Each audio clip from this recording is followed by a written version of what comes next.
Hey guys, and welcome to another episode of Convention Confessional. My name is Katy Hunt, and I'm here to guide you through the good, the bad, and the ugly of the convention world.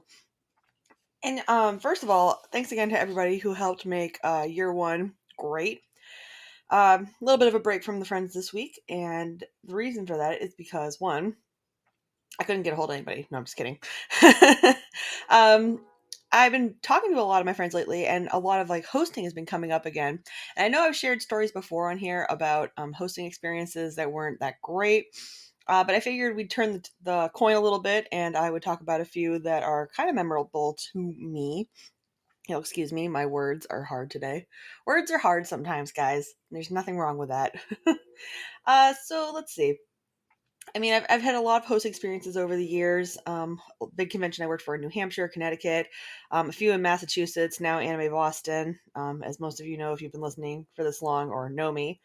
Um, and I mean, some of my best experiences do come from one of my first experiences, and that was, uh, one of my first experiences, not the first one, because we all know that one. Shoe got thrown at me. It's a good episode. Go back to season one and listen to it if you haven't already.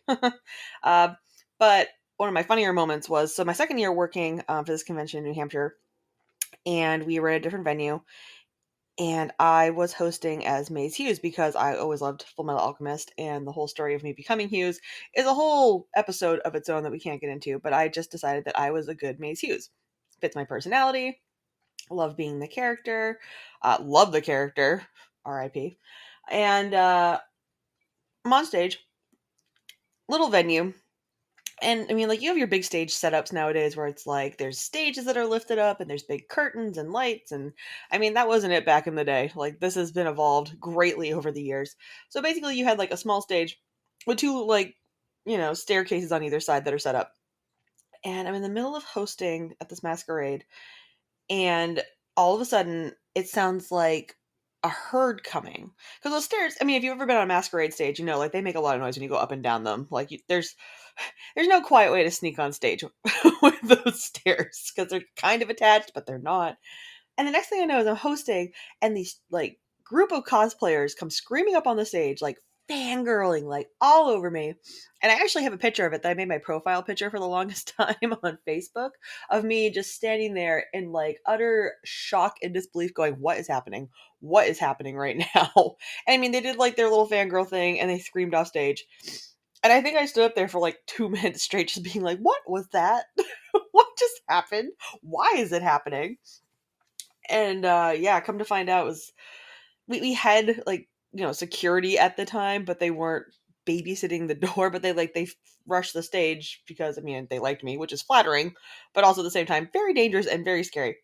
From that point on, at this particular convention, I had a permanent security person on either side of the stage, that would basically were there to tackle people to not do that. Because I mean, if I'd been up there with anybody else, somebody could have gotten hurt. Don't do it, guys. It's not something that you should do. Rush stages like that, unless it's part of your skit, obviously. But it was just funny that I had to have a permanent security person from that point on. I was like, I don't know what people are gonna do right now.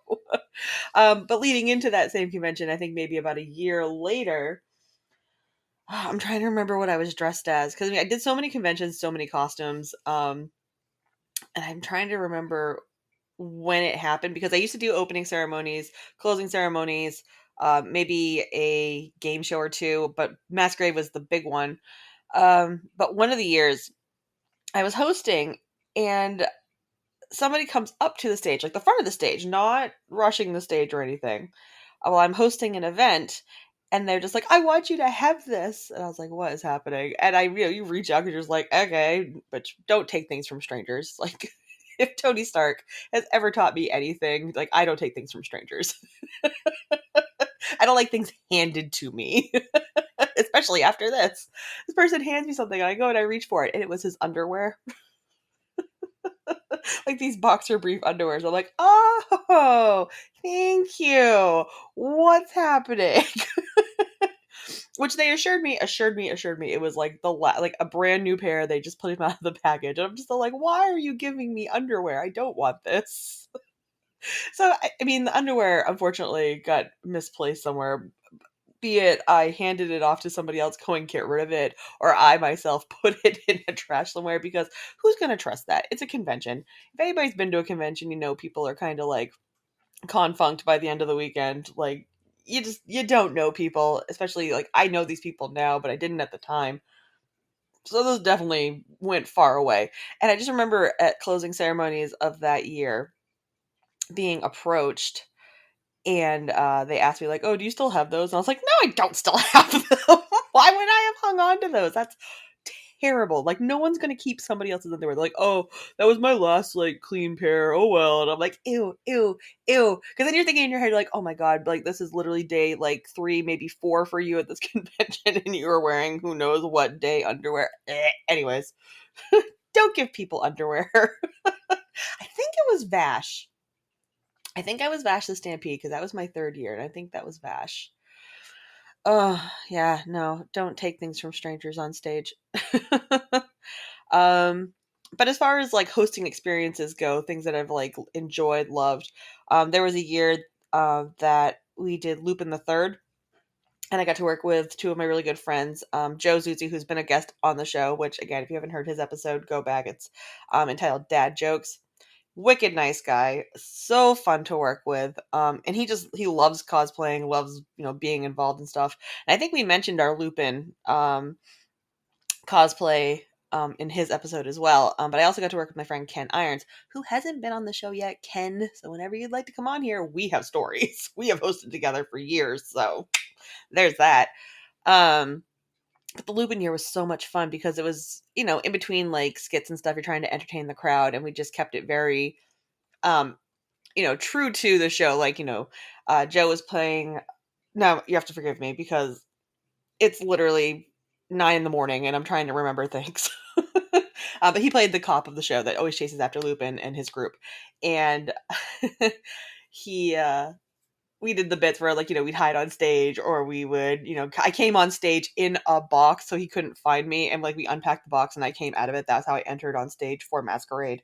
But my favorite bit of the show was before we left the hotel room. I was like, let's see, is there anything here that I need to grab before I go downstairs to stage? And I took the lampshade from the room, and I'm like, I'm gonna make a bit out of this. Just go with it. So I take the lampshade, and I got to use it. We're on stage, and it was one of those I had to hide moments.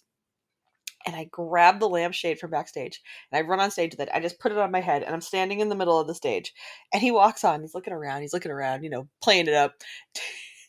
And he goes, "Oh, it's really dark up here." And just like starts pulling on my tie to make it sound like the lights going on and off. And I'm like, click, click, click, click. And lifts the lampshade up. And I'm looking anywhere but at him. Puts the lampshade down. And he's just like, "Oh, the bulb's out," and walks off stage. And I don't know why it's so funny. It was funny. Take the lampshade off. And I'm like, what an idiot. Like, but it's such a good thing. I'm just like standing there with a lampshade on my head.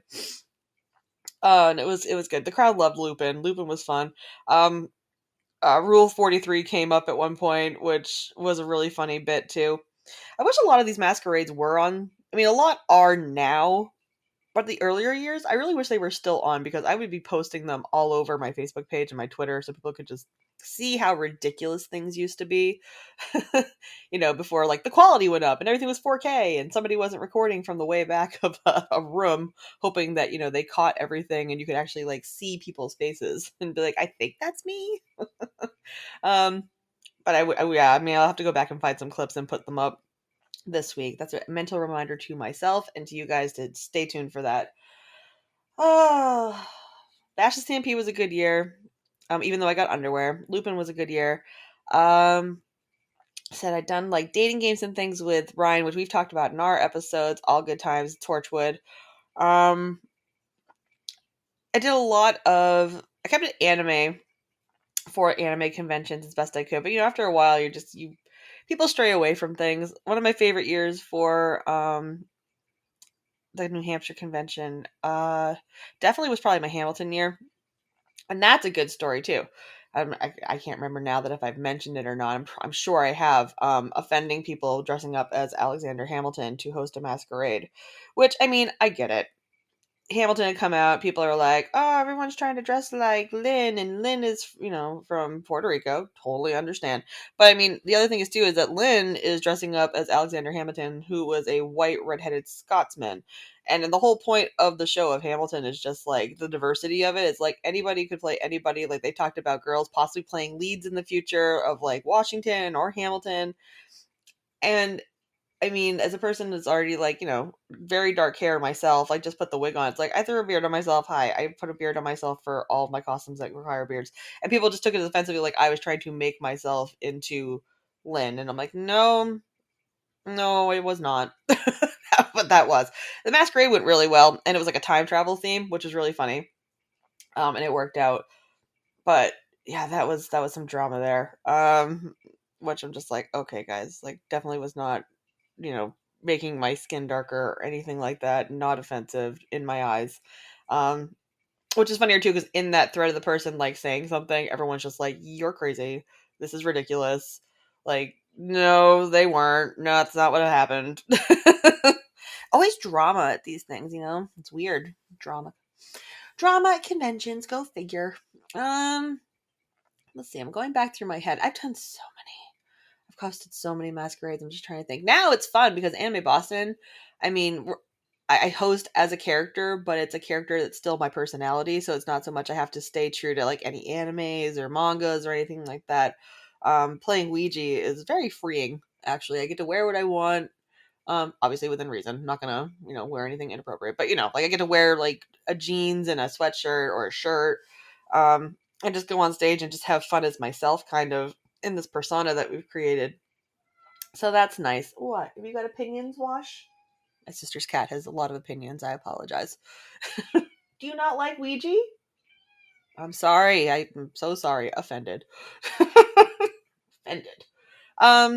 But no, I have a really good time with that because, like I said, it's very freeing not to have to like worry about being like, oh, I have to be just like this character, or I have to be on like all my facts and stuff. Because what if somebody asks me something about like this anime or this character, and you know, being me, it's like I'm my own personal factoid.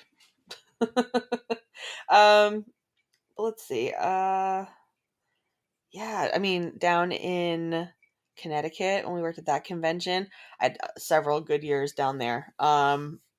The year we did the Avengers, obviously, because again, I get to be my favorite character in the world. Uh, but it was a whole different atmosphere at that convention because we would have to kind of script things a little bit just to keep it on track, which also offended people somehow. So whatever, can't please everybody, right? But it was just kind of one of those things where it's like we need to stay on task and we have to stay focused because we don't want this thing to run over. Sir, do you mind? My God. Obviously, I do have a guest this week. I can't edit him out. He'll be very offended. Do you mind? You don't even cosplay. Get out of here. Anyways. um so it's just good to stay on script just to keep things timed out because you've only got so many hours in the room. You don't want to run over to anybody else's panels. And my group of friends and I, like, we could go very off book if we'd wanted to. we could have streamlined for like about an hour and been like, oh crap, there's another skit, So mostly for us to keep us on task, but to help also keep the convention on task. But the Avengers year was good because it was kind of like an election year thing between Captain America and Skeletor, and I was playing Tony, who was very bitter about the fact that they didn't let him run. And I remember opening that masquerade, and I told my friends in general too. I was bitter about it as a person, not just not just as Tony on stage. I was like, guys, like you're really gonna have Captain America run against Skeletor? It's like Tony Stark would wipe the floor with him. They're like, yeah, but that doesn't make a good show. And I was like, this isn't okay, whatever. So I was kind of like the announcer for their election thing, and Skeletor goes up, and everyone's like, I vote for Skeletor. And then they're like, oh, Captain America, And I was like, what about Tony Stark? And the whole room lost their mind. And I'm just kind of sitting there going, validation. But also, like, see, you guys messed up. So it kind of does make sense that Skeletor kind of won, but didn't win. Wasn't a magical girl. That whole masquerade is online, and I very much recommend watching it because it was funny. Just like the banter back and forth between the Avengers and Skeletor, and our friend Halden played Skeletor, and he was hysterical. Like, he played such a good Skeletor. He also played a really good Deadpool. There was a year before that where we hosted as Sherlock Holmes and Watson, and Sherlock Holmes is basically losing his mind the whole show. I think I had at least 10 costume changes in that show because I would keep coming back on as Holmes trying to like solve the case while Watson kind of hosted in different disguises. Like I'd come on as different characters from different shows. Like I had a whole like little section backstage where it was like my own dressing room where I like just hung the costumes up and kept getting changed. Came on as like a bar maiden and Kirk from Star Trek, and I came on as Carmen Sandiego at one point. Like it was so good. Like the one was Carmen Sandiego. We had Maddie, our friend Maddie, backstage, and she was reading the lines for me, and I was just on stage mimicking them. And she's like, "How are you throwing your voice like that?" I'm like, "There's no time, Watson." But basically, it was like a slow progression watching that show of me losing my mind, just because everyone else is like, it's Sherlock Holmes, so he's just aggravated because he knows everything, and everyone else is kind of dumb. Like, what do you mean? It was the maid all along. What? It's like, oh my god. So yeah, that was a good year. I think that was my second year down in Connecticut. That was a pretty good time. And our friend Halden played Deadpool, which again, a really awesome Deadpool. Thankfully, all the Connecticut conventions are online. And when I put this episode up, I'm going to make sure to link. I'm going to make sure that I link those masquerades so people can watch them if they want to and have a good laugh at my expense.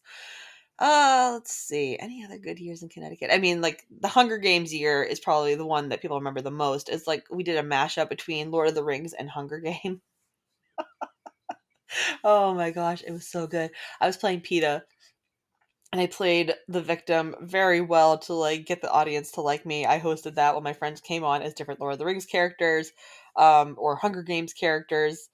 And at the whole time, it was the whole premise of it was basically you have to find the one ring to get off the stage and give it back to um, someone. Which I'm not going to ruin it for you because you should go watch that one. It was hysterical, and yeah, it's just they're trying to find the one ring in the like auditorium that we're in, and everyone's just beating down on PETA like you're an idiot, like oh what are you doing? Just like host like and distract people while we look for this. I'm just like okay. I'm fine. It's fine. I'm not, not in the Hunger Games. Haven't been starved for days. This is fine. There's a whole musical number in it, which again, don't want to spoil, but definitely go back and we should watch that one. But it was a good year too.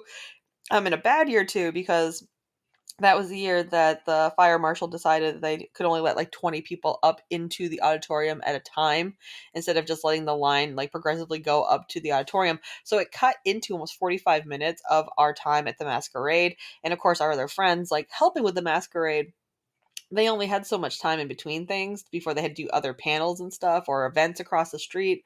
So we had to do that entire masquerade in like an hour because like once we got the room half full, like we have to start because we can't not start right now because then no one's gonna be able to do anything. So we had to do that whole masquerade in an hour, like tore through it. I think it's a record for like a big convention. Honestly, like to have a masquerade that fast, where it's like, okay, cool. Anyways, all right, that was great, cool, bye. Like oh, we did our little skit thing, and we're leaving. Go, go, go, go! Everybody on stage, cut their music off. I'm kidding. Nobody got their music cut off. Um, but yeah, I mean, like as hectic as that year was, watching it happen in the video after, you could have never told. But just goes to show our professionalism. It's like that's what you want to call it. We were very professional, guys. Very. um, but yeah, I mean, I had a lot of good years hosting. The hosting aspect of it. Some of the other things, nothing goes perfect in a perfect world. So but like I have a lot of good hosting memories. I'm not going to share a lot of them with Ken because hopefully he comes on the show someday so that we can actually talk about our hosting experiences together. But he and I cosplayed and hosted at a convention for a long time, and we had some good stories behind the scenes. So I will save those for another day. But I feel like this is a nice little quick episode to get you through the week. We've had some pretty long episodes on here, but I figured a little shorty wasn't too terrible to throw your way. Thanks for listening, guys. I hope you enjoyed the episode. I'll get those videos up during the week just to, entertain you, I guess. Entertain myself because I love going back and rewatching them. If you like the show, make sure you follow us on Instagram, over on Facebook, over on Twitter. You can look up Convention Confessional, posting over there all the time, little updates and new episodes. Also, we're on all your favorite podcasting platforms, as well as over on our YouTube channel. So you can have a closed caption option if you need a closed caption option to listen to the show or watch the show. I have a book out. It's called That Could Have Gone Worse.